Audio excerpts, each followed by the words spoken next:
So today, we're going to be detectives. We're setting out to rebuild the lives of people who were pretty much written out of history.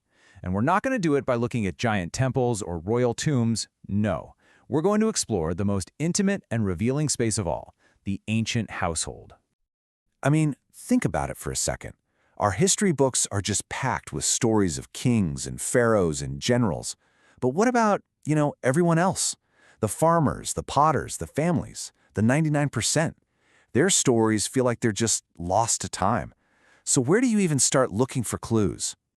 Well, the answer is literally right under our feet. It's in the ruins and the foundations of their houses. A home isn't just a building, right? It's like a fossil of daily life. And it is packed with secrets about who lived there, what they did all day, and even how they saw the world. Okay, let's dive into this. So, the very first layer of evidence we have is the architecture itself. The floor plan of a house is way more than just a guide for a builder. It's a blueprint for an entire society's structure and its values. So, take a look at this. This is an elite house from Palmyra in Syria. See that big open courtyard in the middle, surrounded by all those columns? That's called a peristyle. Just that feature alone, plus the sheer number of rooms, tells you immediately that we are looking at some serious wealth. This wasn't just a place to sleep, it was a stage for public life, for cutting business deals, and for showing off your status. Now, let's compare that to this other house from a site called Tel-Blidri. When archaeologists studied this layout, they found what looked like multiple, distinct living units. Think of them almost like apartments inside one big structure, each with its own basic setup. This points to a completely different social world, maybe an extended family or several related families all living and working together under one roof. So here's the bottom line. The architecture makes the social hierarchy totally visible. In that fancy elite home, you've got specialized rooms, a clear separation between public and private spaces. But in a common dwelling, spaces were multifunctional and life was way more communal. That lack of privacy wasn't just a limitation, it probably created entirely different kinds of community bonds. The very walls tell a story not just of inequality, but of two totally different ways of living. So we've looked at the blueprint. Now let's zoom in even further and try to figure out what was actually happening inside these rooms. How do we turn these static ruins into scenes of dynamic, everyday action?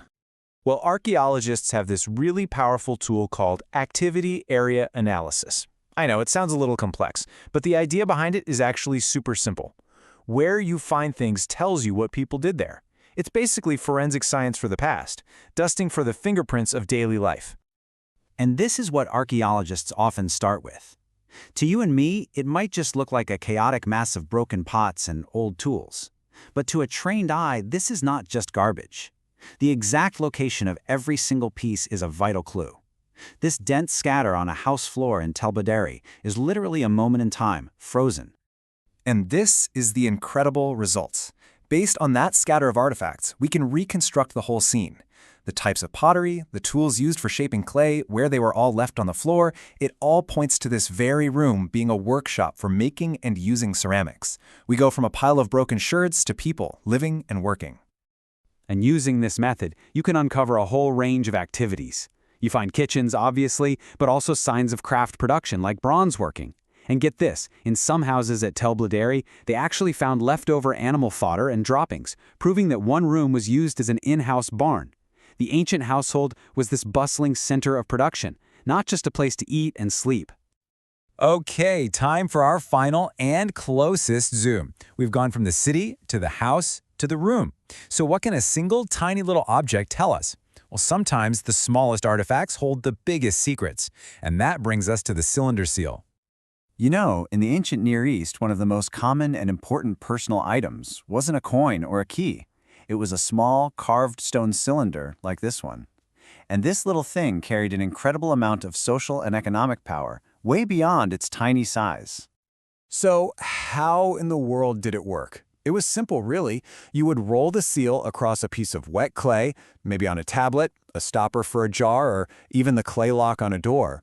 And as you can see here, it left this unique repeating pattern.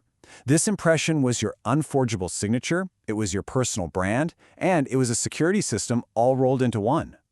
And these little things were incredibly versatile. A seal impression could authenticate a legal contract, it could show who was responsible for goods in a storeroom, or it could secure a jar of precious wine. And because they were drilled through like beads, people often wore them as jewelry, so it also served as a personal ID and maybe even a protective amulet.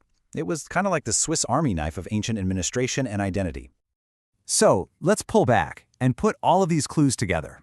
We've seen how archaeologists can move from the broadest city layout down to the most personal object to completely reconstruct a lost world.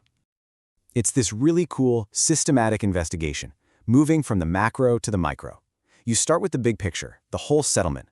Then you map out an individual house.